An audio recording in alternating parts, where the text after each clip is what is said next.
Hi, I'm Christine. Welcome back to my channel. In today's video, I am here to wrap up the last half of January. So in January, I ended up reading 41 books for the month, 9 of which were arcs. And I did have 8 5-star reads for the month. And so I do my wrap-ups in 2 parts. So I have already done the first half of January and my mid-month wrap-up, which I will link in the description of this video if you missed it. I wrap up the 16 books I read for the first half of the month. But in this video, I'm going to be wrapping up the 25 books I read for the last half of January. And of course, if you ever want to see more of my thoughts, my full reviews on any of the books I talk about, I do review every book that I read on Goodreads, and you can get to that linked from the description of all of my videos. So without further ado, we'll jump into my January reads. So first up is Reckless by Amanda Quick. This was the book club pick for the Historical Hellions book club, which is put on by Jess from Peace Love Books and Samantha from Books with Samantha. So here is the cover. Here is that amazing step back. Amanda Quick just has like iconic step backs. This one was actually the 4th or 5th Amanda Quick book that I have read. And so this one I thought was okay. I ended up giving it 3 stars. My favorites from Amanda Quick are still Ravished and then Dangerous as well. While her books were written and published in the 90s, I feel like they have held up pretty well. They are funny. There's great banter. I just really love her witty writing, and her heroines and heroes are always up to some adventure. So in this one, the heroine Phoebe is the one who is reckless. Her family has treated her like the baby of the family her whole life, and they know that she's headstrong and stubborn and will just do whatever she wants. She's very impulsive. So it jumps right into showing her reckless behavior with her meeting the hero at midnight. She wrote to him as the Veiled Lady, kind of like anonymously, and she asked him for her help, and so he has come to help her. So Phoebe actually first met the hero Gabriel when she was 16 years old, and he was like courting or with her sister at the time. But it's been 8 years since, and so she's like, oh, like he was always like the hero of my dreams, so like he can definitely help me out on this quest. So Phoebe wants Gabriel's help in tracking down a murderer, and then we find out that they are kind of rivals themselves. They both try to track down and acquire medieval manuscripts, and so they've always been trying to like get to the manuscripts first. So I really did love how many Arthurian references there were in this one. King Arthur stories are like my favorite. Like in this, Phoebe even describes a past boyfriend as like her Lancelot. Of course, other things happen in the story. Gabriel and Phoebe end up getting married. I loved how she just like gives him a hard time the whole time, even when they're married. She's like maybe you'll get better at this like bedroom activities as we go on. And Gabriel is the type of hero who doesn't trust love, doesn't believe in love. Like everybody who has said they loved him in the past has left him. So Phoebe is there to prove to him that people who love you can stick around. This one wasn't my favorite by her just because there was a lot of plot going on. Some things I wasn't as interested in as others. There was also this like little storyline with Phoebe being the publisher of Gabriel's and like him not knowing or her not thinking that he knows she's his publisher the whole time. There's also a little bit with, because she's so reckless, Gabriel even puts Phoebe under house arrest at one time just to kind of save her from herself.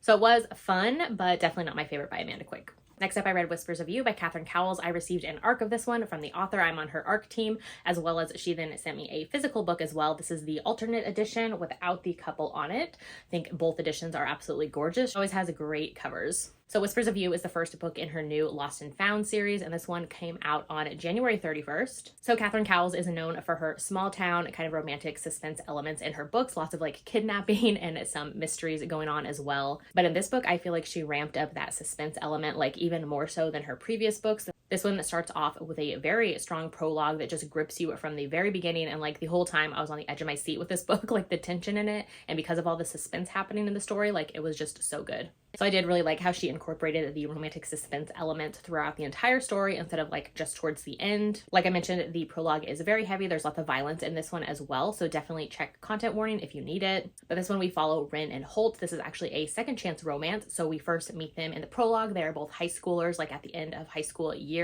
Things happen and they get torn apart, and then now it is like I think 9 years later, and Holt is back in their small town where Rin has stayed for the time that they've been apart. So they kind of keep running into one another in the small town. Holt, of course, has a private security company. So the past trauma and hurt between these two, they definitely have a lot to work through in the story, but I really liked their journey. Holt, we have already met in the previous series of hers, which was the Tattered and Torn series. So we have met him there. So I was really excited to have his story. I wasn't expecting a second chance. I didn't even read the like premise before going in. So I was just along for the ride and really felt for both of these characters, and I ended up giving it 4 stars. Next, I grabbed the audio from my library for The Villa by Rachel Hawkins. I have read all the other like thriller mysteries this author has put out in the past few years, and so this one I was excited to check out as well. Even though I ended up giving it 3 stars. This one though, I was wanting more thriller, and it's definitely less thriller, kind of like mystery light with more like some drama going on. I did like in here how we get different types of storytelling. So basically the main story is following the heroine, an author, and then her friend who is also an author as well, but her author best friend is like more successful than her. The main heroine, she is recently going through a divorce, so we follow their journey, and her best friend decides, you know what, like we should get away. You're going through your divorce. We're both like struggling to write.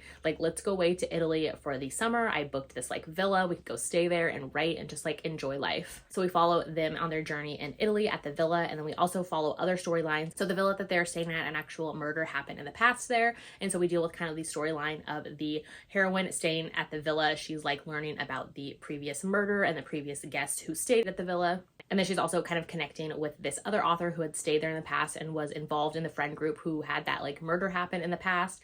And that author in that time frame like also went back to the UK and wrote a different like historical book. But like the main heroine is like piecing together that maybe that author's book has like secrets or things hidden within it that actually took place for that murder event at the villa. So there's a lot of different storylines happening. Like I mentioned, this one was definitely less thriller, more on the drama. So some of those like surprises or reveals in the plot weren't very surprising. They didn't feel like they landed as heavily as they should have, because it just felt like, yeah, like I saw this coming. But like the drama and the messiness of it all, of this like friend group and these friends in the past and these current day friends, like it was just like messy and entertaining. So yeah, the drama of it all, I gave it 3 stars. Next, I read The Counterfeit Scoundrel by Lorraine Heath. This one actually comes out on February 21st. I read an arc of it. I have actually a whole historical romance arc vlog that this book included in. I will link that video in this description because you could go see all of my thoughts there. But basically, I gave this one 4.5 stars. Started off kind of slow, dropped you right into the story, but then it really grabbed my attention and brought me into the story from there. This is the first book in her new Chessman series, which follows characters that we had previously met in her Once Upon a Dukedom series. In this one, the heroine is from an aristocratic family, but she has kind of always wanted to do sleuthing, so she's like an amateur sleuth. And so she gets hired as a private detective and ends up in the hero's house where she's posing as a maid, and she is there to find out like if he had an affair with this man's wife, which that other man is the one who hired her to find out like about his wife's infidelity. So she is there, and then of course she finds out some things about the hero, and it is their romance instead. Yeah, a great start to the series. Like I said, you can see all of my thoughts and journey on reading this in my vlog, which I will link in the description. So then I read Shameless Duke by Scarlett Scott, and this is the 4th book in her League of Dukes series. This one I ended up giving it 3 stars. In this one, we follow the hero. He is a duke, and he gets hired on to work with a Pinkerton agent who comes from the US, and he thinks he's going to be working with a man, but when that person shows up, it's actually the heroine, and so it becomes their romance while they work together. The hero is the leader for the Special League for the Home Office, and so they definitely get off to a rough start at first, but they end up working together and then falling for one another as well. The mystery spy kind of story of this one didn't really grab my attention as well as some of the other ones in the series have, and so that's why I liked it, but like didn't love it, and so I gave it 3 stars. Next, I read Scandalous Duke by Scarlett Scott. This is the 5th book in her League of Dukes series. This one I really enjoyed. This one, the first book and the second book are my favorites in the series. Like the whole series has different tropes for everybody, and so the tropes in this one really worked for me. In this one, we have a widowed single-fathered duke, and then the heroine is an actress who kind of has more secrets to her than she first lets on. So the heroine in this one, she's a famed actress from the US, and she gets brought to London by the hero, the Duke. So the hero in this one, he kind of wants the heroine right from the start, but he does struggle with both wanting her and then also not wanting to replace the memories he has of his late wife. The hero has a 5-year-old daughter, and I liked the part that she played in their story. The heroine as well, she has some secrets from her past that get revealed, and the hero and the heroine, they both have some grief in common, and so they definitely connect over that. And yeah, this one was just a great time, and I gave it 4 stars. Next, I read Until You by Katerina Mora, I think is how you say the author's name. Hopefully that's right. This one I have seen this author all over recently, and so I decided to give her books a try, which this one was actually the only one that my library had an audio for, so that's why I jumped into this one. This one I thought was just okay, like nothing really stood out to me. I barely remember it, like I gave it 3 stars. This one is a best friends siblings romance, so the hero in this one is best friends with the heroine's brother. They kind of all grew up together and have all 3 been childhood friends. So the story starts off with the heroine kind of dating this other guy that the hero of course cannot stand, and then some things come to light about her boyfriend. She finds out he was like using her and cheating on her, and so she ends up splitting up from him and needing a place to stay. So the hero owns like this software tech company, which is what the heroine does as well. So he offers her a job, and then he offers for her to move in with him as well in California, because like she moves as well to take the job, and so he offers for her to live with him and work with him. Start living together and working together as well, and then on the side they actually know one another as well online, but like they don't know about it. The heroine is also a member of like this popular vigilante group who kind of like digs and finds information about like these, you know, corrupt people and hacks into all of the info to like nail the bad guys pretty much. And so the hero actually actually does the same thing. And so they actually communicate online under like anonymous names, not knowing that they're talking to one another. The hero is the one who actually discovers first like that they are talking to one another, and so he pieces that together sooner than she does in the story. This one I definitely wanted more of a buildup of their relationship. It felt a little bit insta-lovey without like a connection or chemistry there that I believed in. There's supposed to be like angst in there with like him dating his best friend's little sister, and then of course him being the boss of the company she works at, but like nothing really came to play from either of those, like so it didn't really have any angst there for me. The hero in this one was okay, the heroine less so. So yeah, I gave it 3 stars. It was fine. So in my historical romance arc vlog, I read The Portrait of a Duchess by Scarlett Peckham. This is the second book in her Society of Sirens series, which is a follow-up to The Great Guess, which I absolutely loved. So this one comes out on March 7th, and this one I gave 3 stars to. Like I mentioned, you can see all of my thoughts on this book in the vlog that I already did, but basically the hero and the heroine are secretly married. They've been married for 20 years, but like nobody has known about it. The heroine is part of the same friend group that the heroine in book 1 was in, so they are all very like feminists, and they are definitely looked at as kind of like troublesome women. The heroine is also a painter. She's an artist as well. And so she wants to do these like scandalous paintings to raise money. And then at the same time, the hero comes about and is like, hey, you have this inheritance from your uncle. And so like to gain it, you just have to prove you're married. So like come to the ducal estate. We can tell everybody we're like actually married. And then at the same time, like the heroine wants to do the art exhibit there as well and kind of like shock people. So it's all about that. It all takes place at a house party. Like I mentioned, it just kind of didn't do it for me. And so that's why I gave it 3 stars. Next, I read Lost in the Moment and Found by Shauna Maguire. This is the 8th book in the Wayward Children series. This is absolutely one of my favorite series of all time. Love this so much. This installment just came out in January, and so I actually gave this 5 stars. So this is a portal fantasy series. They are all very short and quick to read. Like just an amazing representation of characters. These books do deal with darker themes as well. This one was one of the darker ones in the series actually, but it was just such a beautiful story. This one starts off with a very tragic backstory for our character Ancy, which is the character that we follow in this one. Basically, Ancy loses her father when she's pretty young, and her mother remarries another man who becomes her stepfather, who Ancy is very uncomfortable around. The content warning in this one is there is gaslighting, there's grooming, and there is attempted sexual abuse, which Ancy does get away. She runs and goes into this portal. So she ends up at this door, which leads her into another world. She begins working in the shop there that is known as the shop where lost things go. So basically in the shop where she works at, she has access to all of these other portals that lead to different worlds. Some worlds that we've already seen in the series, and then some that are brand new as well. I really loved Ancy's character in this one. Like she is one of my favorites in the series so far. It's definitely very heartbreaking and kind of gives you those like heart achy feelings, but it definitely leaves off with some hope and like a really beautiful story. I did really love the ending, and I hope to see Ancy in the future books in the series. Like I just don't ever want this series to end. I love it so, so much. So next I ended up binging the Priest series by Sierra Simone over a weekend.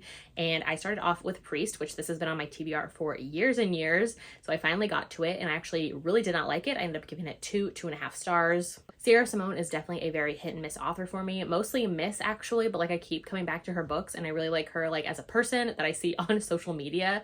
So like I'm always wanting to try her books again, but like they've never really worked for me. So I also don't know what I keep doing. This book, I feel like it just should have been a taboo priest novella. Like that's all it felt like. There was no plot. Like I feel like the plot did not exist. It felt very insta-less to me, which I have found from quite a few of this author's books feel like that for me. Which I mean, don't get me wrong, I definitely expected the erotica moments happening in this story, but I also wanted some like character growth and plot to it as well, and I just didn't feel it at all from either of the characters.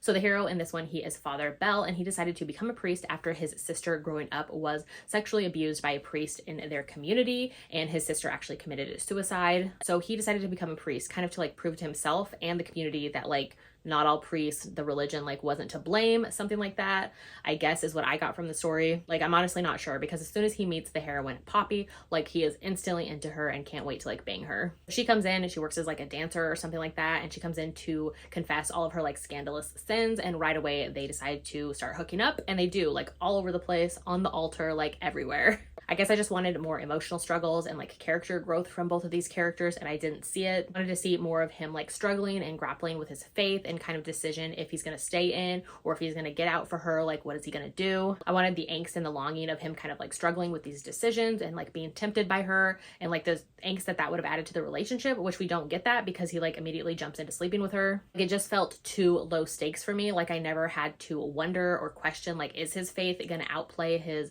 want to be in a relationship with with this woman. Like, it never really felt like a thought to him or come into play. And Poppy is just this like annoying rich girl turned dancer stripper who's in a relationship with like a married man, and like I was just like, girl, no thanks. So yeah, I gave this one 2 stars, did not love it at all, and I was actually going to quit there, but some friends had mentioned that Sinner, the second book in the series, was like the best or their favorite, or like to keep going.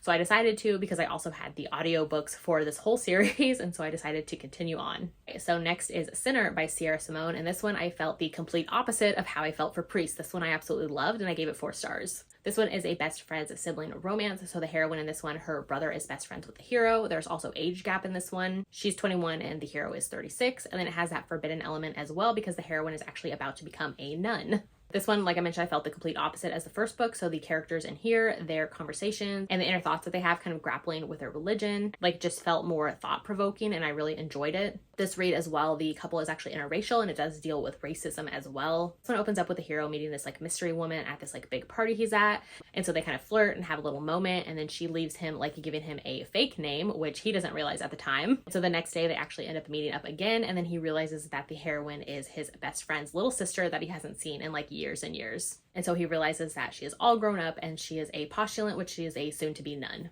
So they actually end up sharing a kiss, which leads to the heroine actually asking him for help a couple days later. So the hero is definitely a bad boy, and so the heroine comes to him because she feels safe with him as well, and she's like, hey, like, I actually want to see if you will sleep with me. Because some of the like fellow nuns that she is with, they actually told her like, well, not to like go sleep with the guy, but they were like, you know, you haven't had that feeling of like second guessing your commitment to this lifestyle, and like maybe you're not thinking about all of the things that you are leaving behind. So like maybe you should get out there and experience life and do some things to where you kind of like have to grapple with your thoughts of really becoming a nun and like leaving your other lifestyle behind. This nun like advised her to go experience more in life and things like that, and so she took it as like, let me go sleep with this hero. So the relationship in here was really great. I love the steam in this one. I love how the hero, he actually reads like romance books. He reads historical romances with his mom, which was so sweet. So the hero in this one, he is the brother of the hero of the first book, and so his sister is the one who was abused by a priest in the past and committed suicide. And so the hero in this book, though, instead of like the first book, that hero decided to become a priest.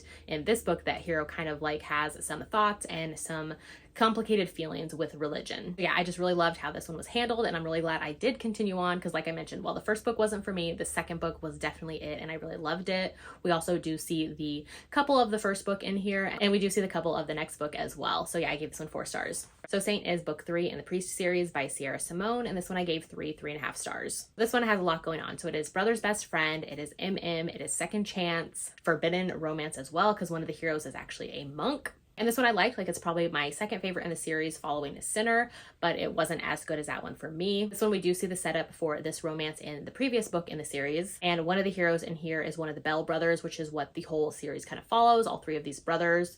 And then the other hero in this one, he is the brother of the heroine of the second book. This one, we see the 2 heroes in the past when they were together, and then now in current day, which it has been like 4.5 years later. And one of the heroes kind of left the other guy behind, didn't like tell him why, and he actually ended up becoming a monk. And so now his ex comes and finds him, and he's like, hey, I just wanted to let you know, like, I'm actually about to get married. So the one hero, Elijah, who came to tell Aiden that he is getting married, he is actually a writer as well. And so he came to stay at the Abbey for like a week or something and kind of do some writing while he is there, which ends up leading to him and Aiden taking this trip together. This one I felt like it was definitely very repetitive, and it was a lot longer than the other books in the series, and I felt like it didn't need to be as long. This one does have the most like religion talks and thoughts than the other books in the series, and honestly I started tuning out some of them because it was just like a lot of the same over and over. I thought the writing in this one was really good, but the inner thoughts of Aiden's character and kind of the struggles that he's dealing with personally, I felt like that just kind of overweighed the romance part that I wanted for the story series. And then this book in particular, they do definitely have very heavier vibes to it. So just know that there's content warning for depression, history of suicidal ideation, and then of course the brief mentions of the sexual abuse by a Catholic priest and the suicide of the hero's sister in the past. So since this series has been on my TBR for years, I am glad that I finally got to it. And like I mentioned, the second book, Sinner from Sierra Simone, that's probably my favorite book that I have read from her out of all of her books. And so I am glad that I finally got to that one. Next, I read A Rogue's Rules for Seduction by Ava Lee. This is the 3rd book in her Last Chance Scoundrel series. This one, I had an arc of it, and so it is in my historical romance arc vlog. And this one comes out on April 25th, and I love this book so much, gave it 5 stars. So this one, if you haven't pre-ordered it yet, definitely do it. It was such a great time. Like, I already have moments in here that I want to reread and that I keep thinking about. So this whole series, starting with book 1, we saw the hero of this book, Dom, leave his bride at the altar. Like, he jilted her. He took off from their wedding with the help of her brothers. So in that series, all 3 of the heroes, they get in trouble from their families for doing that and are told, like, hey, you need to clean up this like reckless behavior. We want you to marry respectable brides, like get your life together or you're going to be cut off financially. So we've seen each guy in the series kind of get their book. And so this was Dom's book, and it is a second chance with the bride that he almost married in the first book. So I absolutely loved this one. It has been a year since that wedding that never came to be. And they end up both on this like Scottish Isle together at a house party, and their family and friends kind of have been pushing them together as well, which actually her 2 brothers are the hero, Dom's best friends, and then one of her brothers married his sister. So they're like family and friends kind of combined now. This was just such a great time. I love the banter, love the chemistry between these 2. And like, I had high expectations for this book, but this one definitely blew it out of the water. Like, I love this book so much. Like I mentioned, you can see more of my thoughts in my historical romance arc vlog, which is linked in the description of this video, but 5 stars all the way. Like, can't stop thinking about it. Next, I read Fearless Duke by Scarlett Scott. This is the 6th and final book in her League of Dukes series. So I am so happy that I binged the series this month. This one I ended up giving 4 stars to. In this one, we follow the heroine, and she is the proprietress of this ladies' typewriting school. And so the story starts off with her kind of being kind of ticked off that all of her typists are getting fired from this guy that she keeps sending people to work for him as a secretary. So she decides, you know what, like, he has fired 3 of my typists I've sent over in 3 days. I'm going to go over there and have a word with him. She marches in there and ready to have it out with him, and they get into this little like bantery tiff at themselves, which it ends up with the heroine working for him. Like, I just love the banter between these 2 right from the start. Like, he calls her Miss Killjoy, and like, it is just such a fun time. The hero in this one, he is a special agent, and then the heroine starts working for him, like I mentioned, and becomes his secretary. You get a lot of suspense in here happening, some kidnapping. Like, it was just a great time. Love the romance especially. And then of course the epilogue was just a really great ending to the series for all of the characters that we have seen throughout the series. And so yeah, I gave this one 4 stars. All right, the next book I read was Divine River by Marina Vankos. I actually had this author on my TBR because Samantha from Books with Samantha had really enjoyed this author. I think she read like this author's entire backlist last year and just was gushing over their books. So this is the first one that I picked up, and it is a novella. It is an romance. So this one I'm not too sure about the author's writing, like if it's just their specific style of writing or what it is, but it did take me a little bit to get into it in the beginning and kind of get used to their writing style. And like, it just had a very different vibe to it, and I can't really put my finger on it. This one I actually ended up giving it 3 stars to. So this one, the story follows this character, Mike, and he is just kind of this grumpier, more like silent and keeps to himself type of hero. And he's a woodworker who has lived in the same small town his entire life. And so Jason, a new neighbor, ends up moving in next door to him, and he is like from the big city and all of that. So this one, the relationship and their romance is definitely very slow moving, which it does come into play later into the story, and we do get some steam as well. So the story just felt very isolated, like it exists in this kind of like little bubble, like where I really couldn't place where they were at, like where are they living, what's happening outside of their story together. Like, they don't really talk about work, like they don't talk about anything else going on. It's just very like in their little bubble, which I did talk to Samantha about this book after I had finished reading, and she mentioned that this author does write very like character driven stories. Like, it did make me feel just a little disconnected from the story with kind of like the writing style, and also just like being in this little bubble with the characters. And I really don't think we got a good grasp of Jason, the guy who moves from the city to the small town. Like, we didn't really get a grasp of his character besides of like, he likes dogs, he likes the hero, like he has an ex from his past. Like, that was really all we knew about him. It was definitely though more Mike's story and his journey with kind of coming to terms with his sexual and gender identity. Mike is a character who has never really fit in with the norms of what a guy should be like in his eyes, and to his father especially, and like people around him. So he's definitely always kind of masked who he really is and what he is into and things like that. And so he's definitely kind of pushed down his like true self to be what other people would accept him as. So I found his backstory like very sad. So I did think the romance was really sweet, and like I said, it's just very much Mike's story of being comfortable in his own body and comfortable with his sexuality and things like that. So yeah, I gave it 3 stars. I definitely want to check out more from this author in the future, and maybe now that I know kind of that her stories are very character driven and the type of writing that she has, like I do want to try one more and see if I do like this author more. Next up, I read The Making of a Highlander by Elisa Braden. This is the first book in her Midnight in Scotland series. And this series is actually a spin-off from her Rescued from Ruin series, which is a series that I binged and read last year. This series has been on my TBR for over a year, but like I said, I wanted to get through the Rescued from Ruin series first, since that one takes place kind of before this series, and we follow characters that we met or like know of their families from the Rescued from Ruin series in this series. So this one I really expected to love it. I didn't love it as much as other people seem to. I gave this one a 3.5/ I think I rounded up to 4 stars. This one definitely had a fun premise and start to the beginning, and then kind of in the middle it started to lag for me, and that's why I gave it 3.5 stars. Like, there are definitely other books from the Rescued from Ruin series that I love a lot more from this author, so I was kind of pitting her against herself.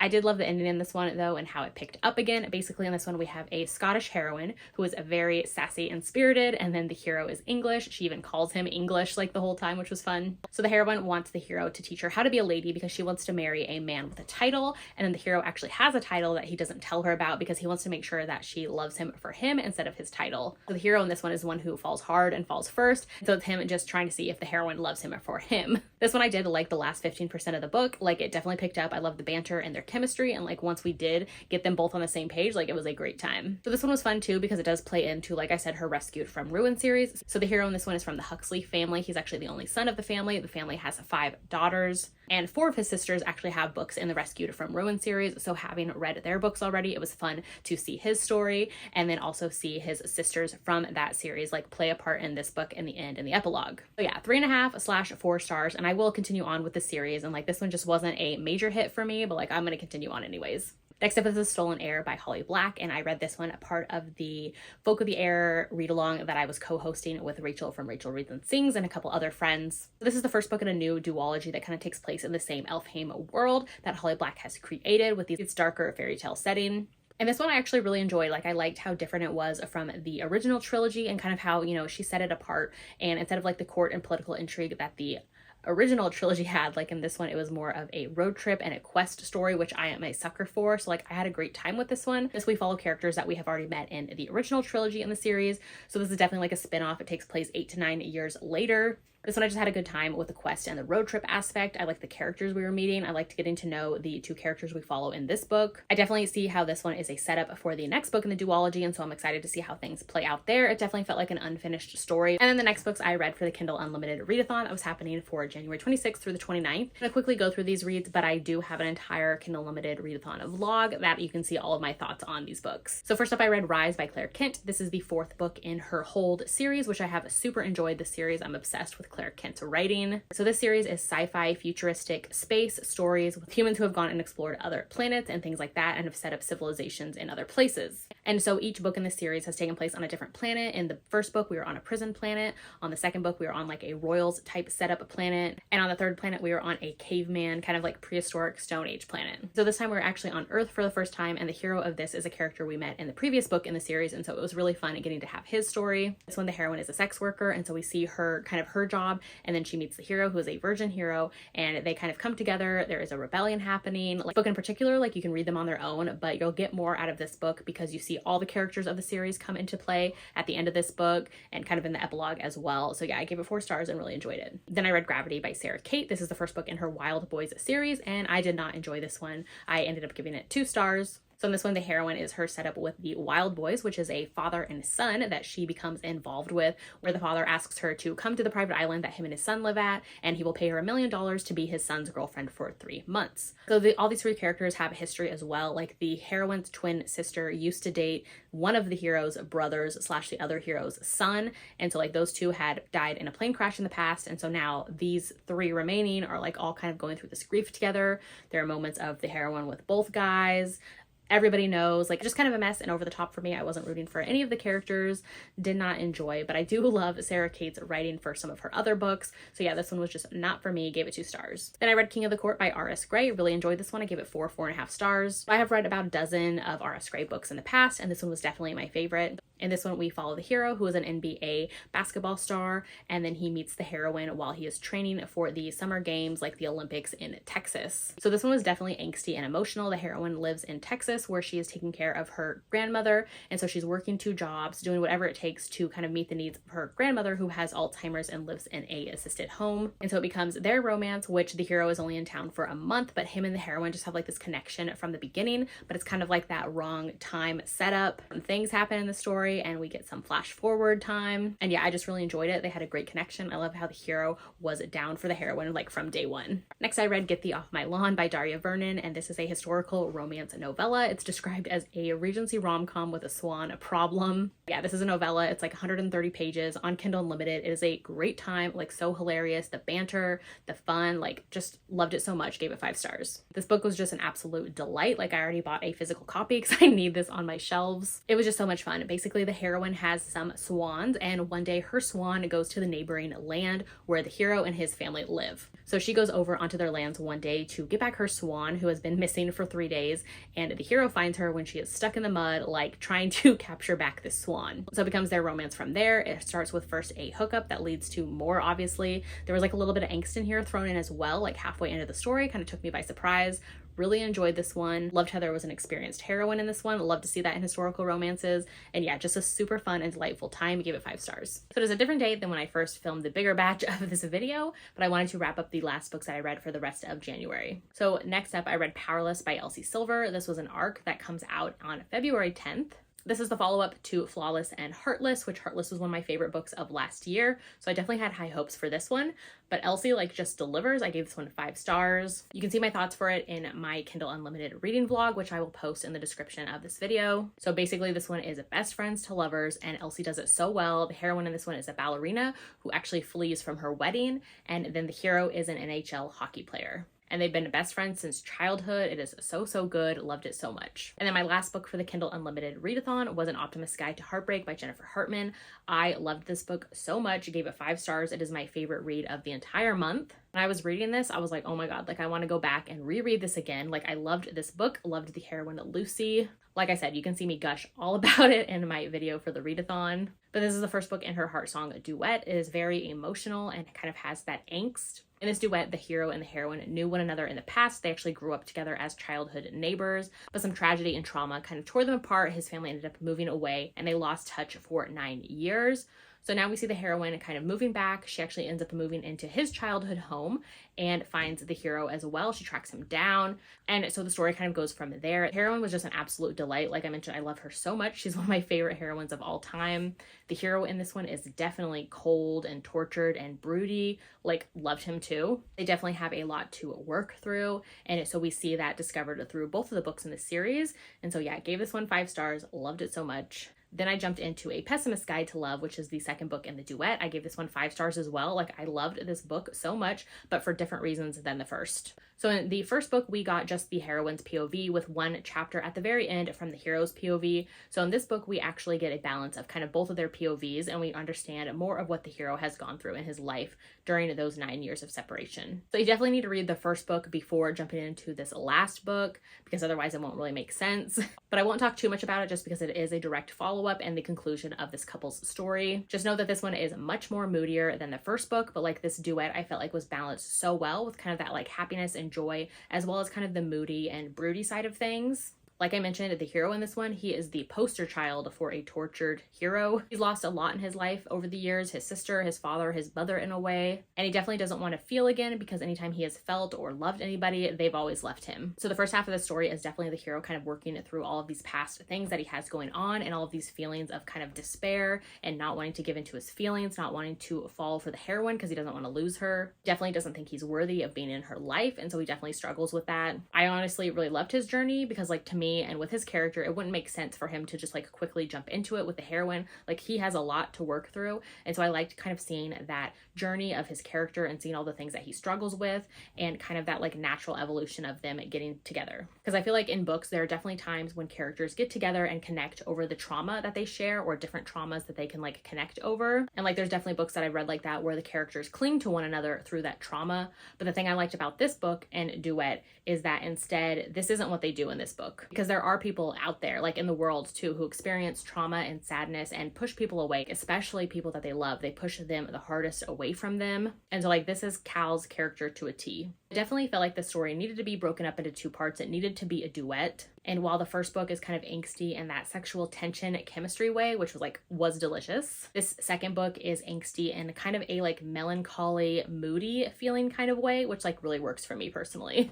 Like, I just loved this duet so much. It is actually my favorite Jennifer Hartman books that I have read, which I have read quite a few of her books in the past and have had 5 stars, but like these ones, top of the charts for me. I actually can't wait to reread these. I want to like transfer all of my Kindle highlights over to my physical books. Like, I just love this book so much. I love this duet so much. So yeah, 5 stars for both. And then I ended the month with Secretly Yours by Tessa Bailey, and I ended up giving this one 3 stars. So this one is an arc, and it comes out on February 7th. So this one I had actually requested months and months ago. I want to say like back in maybe September of last year, requested it on NetGalley. Totally forgot about it. Like, it went away from my brain as soon as I hit request. And so since then I have read a couple other Tessa Bailey books, and I've kind of discovered that maybe her books aren't for me. They're definitely more misses than hits lately. And so I had decided to kind of take a break from her books. But then, like I mentioned, I totally forgot that I had even requested this one months ago. And then I got a notification saying that I got approved for the arc a week from its release date. So I decided to jump into it anyways, but I definitely went in with very, very lowered expectations. I actually kind of liked it. Like, it was okay. It wasn't terrible. Like I said, I gave it 3 stars, but that could be because I went in with such lowered expectations. So in this one, we follow the heroine who was raised by her grandmother since she was a teenager, and her grandmother has recently passed away, and so the heroine has taken on her grandmother's gardening and landscaping business. And the hero is somebody that she had a crush on 15 years in the past, that she had like an almost kiss with one time at like his family's vineyard, and so she has like kind of dreamed and thought about him ever since.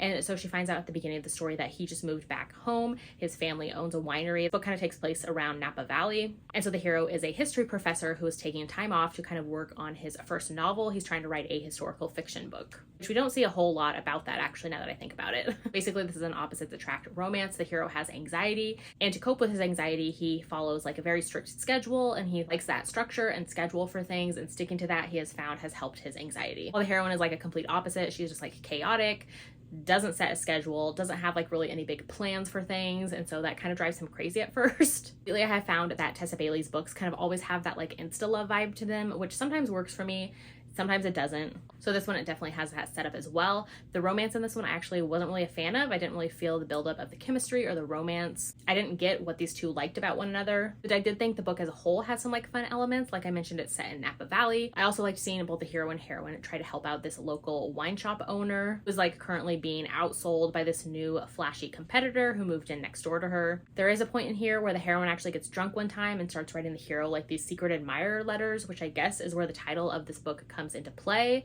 I could have honestly done without that.